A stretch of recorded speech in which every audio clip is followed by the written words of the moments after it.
His 87% completion percentage on Sunday isn't the only remarkable note about his play. In fact, this season, Tua ranks 8th in QBR, 2nd in completion percentage, despite playing behind an offensive line that ranks dead last in pass block win rate. How's he compensating? Well, he's just getting the ball out in 2.5 seconds on average, the 3rd fastest mark in the NFL. He's like, all right, if I don't have a whole lot of protection here, let me just get this thing out as quick as possible and protect myself. Dan, why do you think Tua has seen more success in recent weeks? He's sudden and he's surgical. The same kind of traits that we saw with him in Alabama. Would they transfer over? They are. He's healthy finally. Jalen Waddle's come on, and you're just seeing the ball. It's like pop, pop, pop. It's almost just how quickly it happens. Now, your point, Ruddy, like it's got to happen that fast, but the feel that Waddle has for stuff, how quickly Tua, like very rarely does Tua like hold the football. It's put your foot in the ground and get the ball out. I think he's got a great understanding of what they're doing right now and kind of who they aren't as a football team. But I'll say this, the number one thing that I feel watching Tua play last month is what if?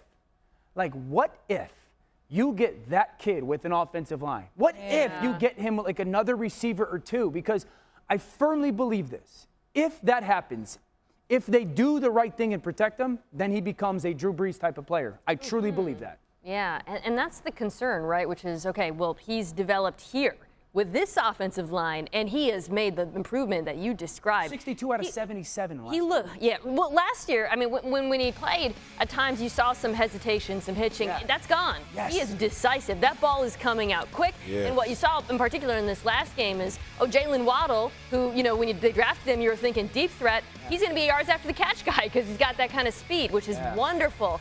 However, the additional step you would like to see this offense take, which is Tua pushing the ball downfield, I don't know if it's possible with this offensive line. And that's it kind of goes back to what you said. What if? Because I don't know if it's going to get better in the near future. It's hard to evaluate, but I mean, here's the reality. Tua is now 9-7 in his NFL career, and I think some of the comparison problems with Justin Herbert have affected him, right? And Justin Herbert's success plays into this, but maybe take all that away. Is Tua the guy for the future in Miami? Yes, and the more he plays, the better he'll get. Like, you have to play this game. It's the same argument we had about Justin Fields as the season started. These dudes have to play. Like, reps is how you become a better football player and how you evaluate. And we all know the circumstances. We sat at the draft and we talked about Mac Jones. If he ends up in New England, he's going to have success. Coincidentally, he's having success.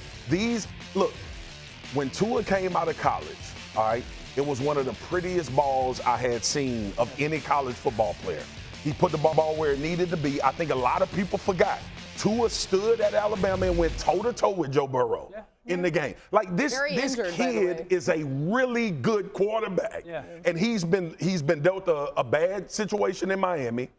All of the circulation about getting quarterbacks and getting risen above it, though, exactly, bro. So if you buy into Tua and you understand his skill set, he can be your quarterback moving forward, and you can win with him. Well, that's all he's done is won when he's been a starting quarterback. As the 5th overall pick, they should be invested in finding a future there for him if it makes sense.